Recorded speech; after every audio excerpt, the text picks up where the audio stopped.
Hello and welcome to another Marty's Matchbox Makeovers. Today I'm doing a number 51C, the 8-wheel tipper. I've done one of these before, the pointer version, but this is the Douglas version. The pointer one I did back in March 2018, so this will complement it quite well. These first came out in 1969. Having a look at this model here, it's not too bad. There's very little dings or scrapes in it. It's basically going to be a repaint and a spruce up and maybe put some new decals on it. So to start with, I'm drilling out this rivet under the cabin so I can get the windscreen assembly out and give that a bit of a polish. First up, I use a small drill just to try and center the larger drill that I'm going to use now. The larger drill takes off the head of the rivet.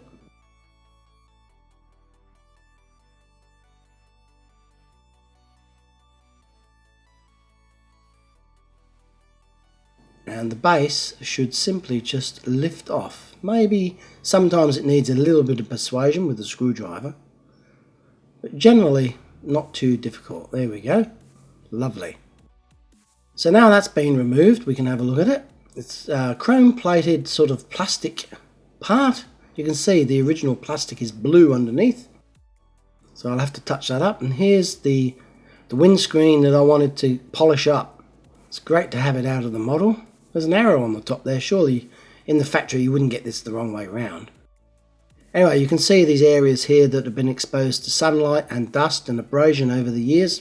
Those are the parts or the areas where I'm going to try and polish out those imperfections. Now I use these disposable food containers to keep all the parts in as I strip the model down. That way no bits go missing or fall on the floor.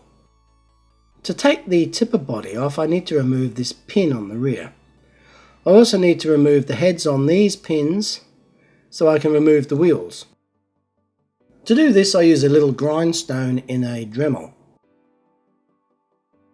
This is a different type to what I normally use. This is the one I normally use, but it's worn out, and I haven't had a chance to buy a new one yet. But it's on the cards, so until then I should just be using this other thing. I don't know what you call it.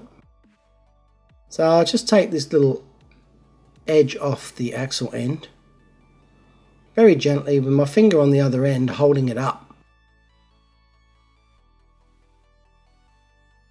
That way the rotary device there that's wearing away, it doesn't come in contact with the tyre.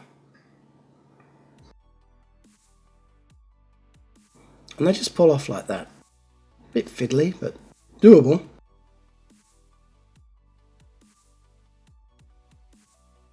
So there's two wheels. This is an 8-wheel tipper, remember?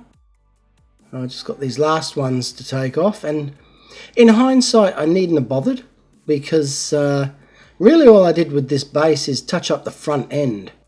So I could have left these wheels on and, you know, made the restoration a little bit easier just by putting a bit of black wash on those tyres and painting the front grille. I wouldn't have had to take them off if I'd done that.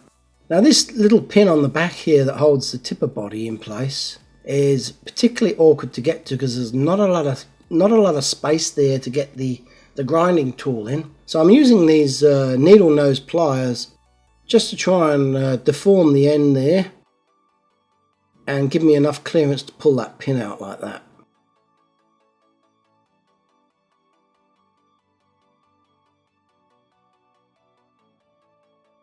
To get the tailgate off, I just use these, again, the needle nose pliers, and I just expand the back of the truck there and the tailgate just falls out. And this here Matchbox called a hydro sleeve. It's used to keep the tipper body up or any position you like when you're playing with it. And this one's in good order, so I won't have to do anything with that one. I'm just taking it out so I can paint the chassis with this Mr. Hobby orange paint, which is a perfect match, as you will see. I'll give it a quick stir and use one of these like cotton buds to take some of the paint off the spatula there and just dab it onto the body.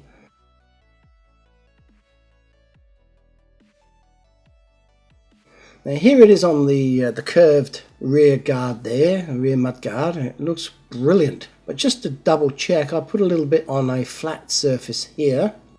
And again, I'm quite pleased. That is a good match. So no mixing of paint for this model, straight out of the pot. Also with the silver, this is the Tamiya brand. It's a great product. Unfortunately, I can't get the lid off. So I have to use this multi-tool.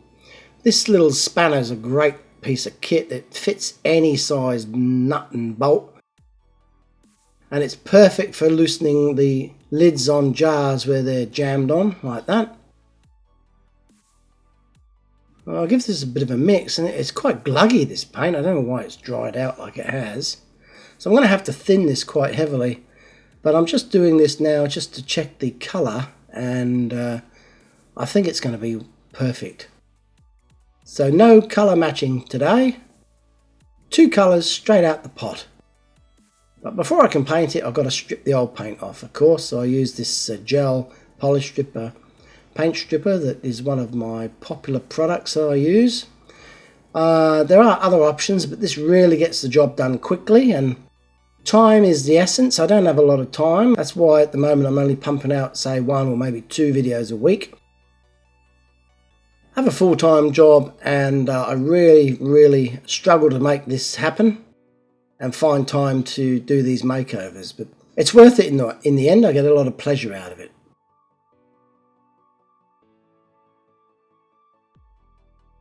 So after the paint stripper has done its thing, simple case of just removing the old paint using this toothbrush and some warm soapy water.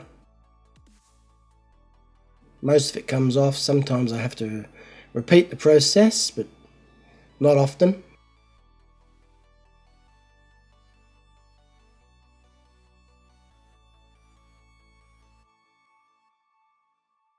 Now for the tipper body here, the tipper tray, whatever you call it. Look at that, the decals here have come straight off effortlessly, which is always a good thing. That paint stripper is good stuff. This side also, using the tweezers this time around so I don't get any paint strip on my fingers.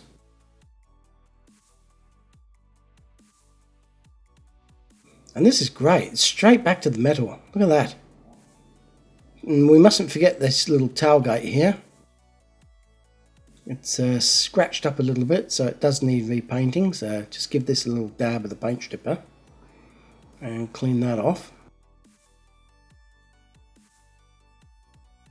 I'm doing it in the sink. Don't know why, I just like the running water. It cleans as it goes, I can see what I'm doing. And yeah. Now I've got these dental tools that a subscriber sent me, a fantastic idea.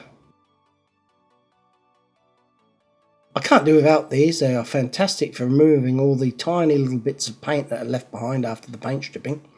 They're getting all those nooks and crannies and crevices. And if you haven't got any, I suggest you buy some. I did buy some on eBay, but they were very cheap quality and they went blunt very quickly. So the guy that sent me these was a proper dentist, and he must have used these and they weren't suitable for his purpose anymore. So he sent them to me, which I thought was a brilliant idea, so thank you for that. I'm going to coat these models with the surface primer from Tamiya, the fine white, in my paint booth here.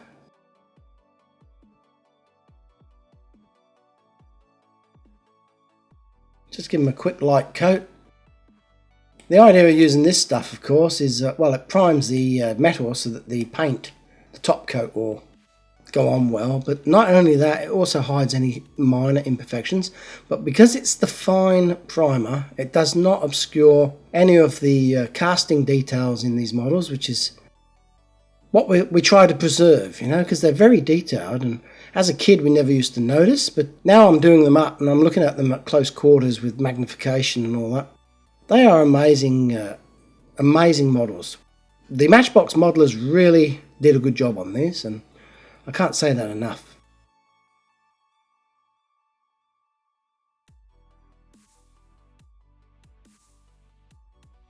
On the front here, you can just make out AEG. Not too sure what that stands for, but it's on the grill there. There's a toolkit and a fuel tank. This is the tipper body. This looks factory fresh. I can't believe how crisp the lines on this casting are. It's a beautiful thing. So I'm going to paint this silver with the Tamiya silver paint, and I'm thinning it quite heavily because, as you saw before, it's kind of dried out in the bottle, which I don't understand since the lid was on so tight.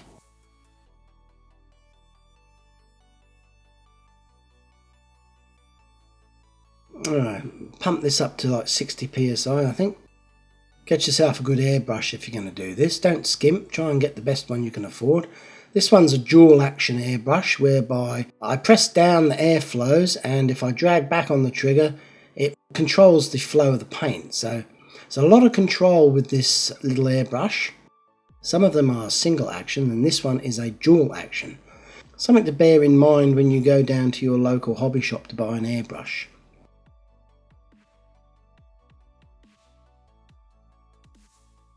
I also sprayed the tailgate in the same colour. I had a little bit of paint left over, so I put it back into the pot, saved myself a couple of cents. Now here's a shot glass. I've used it once before to paint some chrome details, but it's clean on the inside, so I'm recycling it, which is always a good thing. I'm using the Mr. Hobby orange that we discussed before. Beautiful match. Again, thinning it down so I can use it in the airbrush. Give it a good stir. I've cleaned this since the silver. That's a bit of a chore. That's one of the downsides of the airbrushes. The cleaning is a little bit tiresome, but you know, if you want a good job, you've got to keep them clean. You want to look after these things, they're not cheap. So I'll give this chassis a couple of coats, and to my horror, I noticed something under the mudguard here. It's like the undercoat is showing through, and I have no idea. It's like it's got some grease or contaminants on there, and the paint hasn't taken. So I've had to strip it back to the metal and redo it. Something you don't really want to do if you don't have to, but I had no option in this case because it would not have been presentable at the end. Now I've used some of this frog tape and greaseproof paper, I think it's called. And I've made myself a little square here to put a tyre wash on these tyres. You can see how runny it is, and it doesn't stick to this paper, which is great because it means you can be a little bit blasé with coating the tyres with this tyre wash, and they won't stick to the paper. And when they're dry, you just flip them over and do the other side. It's not a bad tip. So it's called greaseproof baking paper, I think it's called. Now here's a shot of the rivet area that I drilled out. Didn't realise it's so shallow that I can only drill through like a couple of mils without, if I went any deeper I could go right the way through and out the top. Now these little tiny screws I've got to put the base back on are too long, so I'm going to have to cut this one in half using my Dremel and a little cutting wheel here. Don't often have to do this. Some models they do have very, very shallow rivets. And if you're using these screws to put them back together, then this is one of the things that you might have to do. Just shorten the screw. After I cut it, I noticed that it wasn't perfect, so I just dressed it up a little bit with this rotary tool. The hole is that shallow that I can't actually cut a thread in it either. So I'm taking a punt here, and I'm just going to drive this screw in as it is, and hopefully it will cut its own thread. And you know what? It actually did. And it did a pretty good job, so I might have discovered a new technique there. I might not bother using the thread cutter anymore. So now it's time to polish up this windscreen. As I said before, it's a little bit scuffed up. It's not as good as it could be. It's not bad. There's no obvious gouges or chips in it. But I'm just using a little bit of this Auto Sol metal polish. I must get some plastic polish, by the way. I keep meaning to, but I never get round to it. This stuff works, but some people reckon that there's some plastic polish out there that that's better. And you know, better's always good.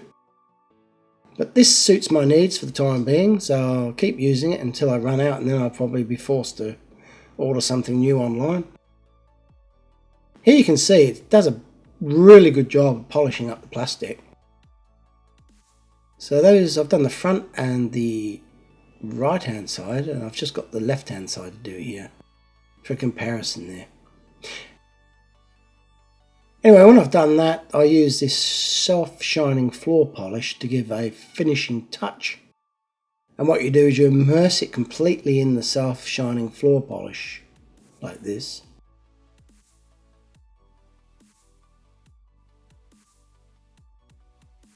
And you shake off the excess as much as you can. You shake it all off, and then you set it aside to dry. Here I'm placing it on a little makeup pad. They're very handy. I've had a huge box of these in my ensuite, so they're coming really handy. And I cover them with a dust cover. Now, as for the Douglas decals on the side, I've made my own. You can see one of my videos, how to make your own decals, if you want to know how I did this. There's many ways of doing it, but you know, the way I do it seems to work, so I'll stick with it for now. Maybe until I update my software or computer. And I cut them out extremely accurately using this craft knife and some scissors to do the ends. I don't want any white border on them, that's why I've cut it on the orange border. And I'm just checking that they are the right size, because it can be a little bit hit and miss when you're designing your own decals. But I think I pretty much nailed this one. And I made some extras too in case I do one of these again in the future. I'll put those in my collection of decals. Here's a close-up of that base. I said it was a blue plastic and it's been coated with a sort of a chrome coating. Well, I'm going to have to repaint it, so I'm just taking off some of the rough spots on that bumper bar where it's been played and crashed into things, using these fine emery boards.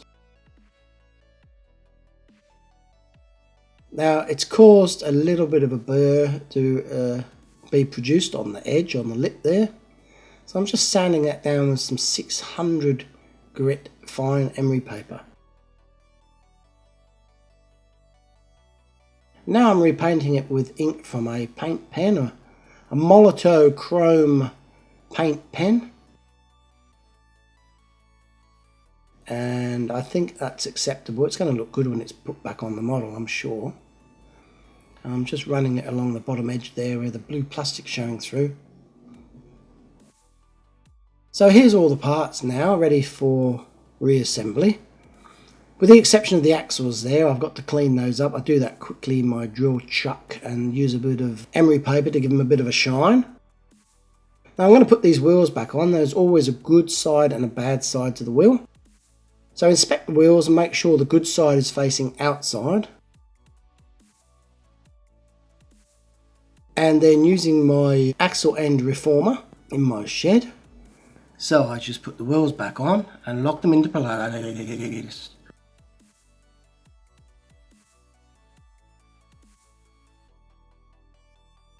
And I also did this one. This is the one I removed. I didn't have to remove it really, but because I removed it, I had to put it back on, of course. Now what am I doing here, you ask?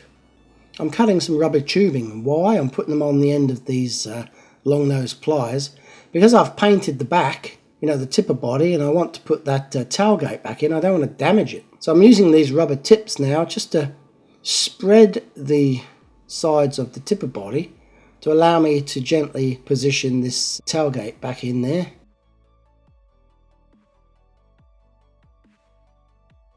And there you go, it works perfectly, it looks good, and there's no damage. Here's the finely dried windscreen with the floor polish finish on it. It looks beautiful. Put that back in, almost new. Put the base on. Put that screw in, that's colour matched. Could be better, I'm going to have to touch that up with a little bit of orange paint. put that hydro sleeve back in there to support the tipper body, which I'm putting in now. Can you see that extension on the bottom of the tipper body there? That's got to be engaged first, and then you line up the rear holes. Then I put this pivot pin back in, which I've shone up again with the emery paper in the drill. I'm back into my shed now, and I don't show you this because it's very awkward. I had to get someone to help me hold the model, but I basically peen the end over using a hammer and punch. Now the final touch is to put these homemade decals into position. So I just moisten the body there with a little cotton bud and water. And here you can see this water slide decal paper that I bought on eBay. It reacts very quickly with the water, and the decal starts to separate almost instantly. It gets wet.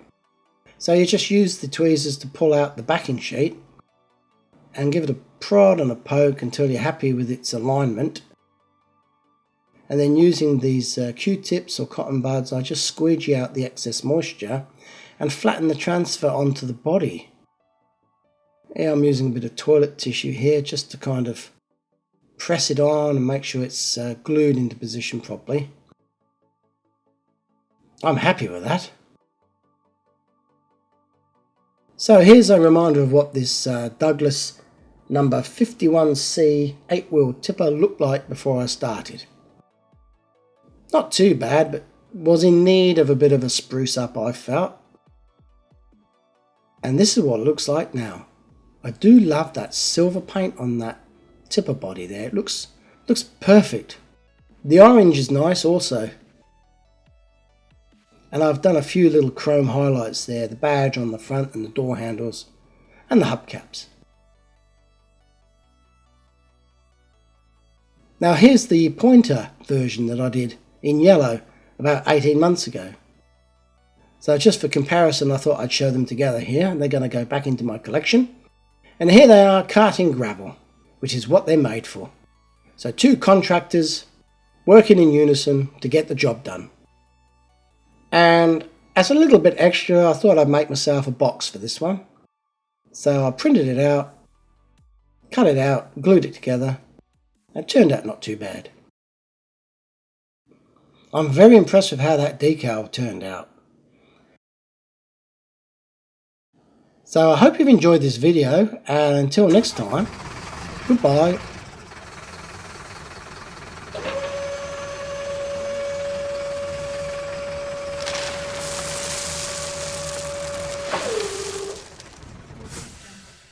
Julie!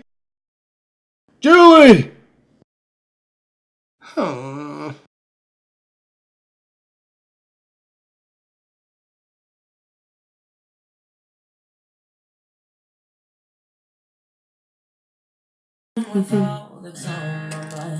Is that record? Yeah, it is. I'm dropping shit everywhere. So which one are you doing? What the f***? Focus, you. What the f*** is going on with this camera? See that there? That is shit. I'm gonna have to redo this. Oh yeah. Oh, off. Why are they magnetic?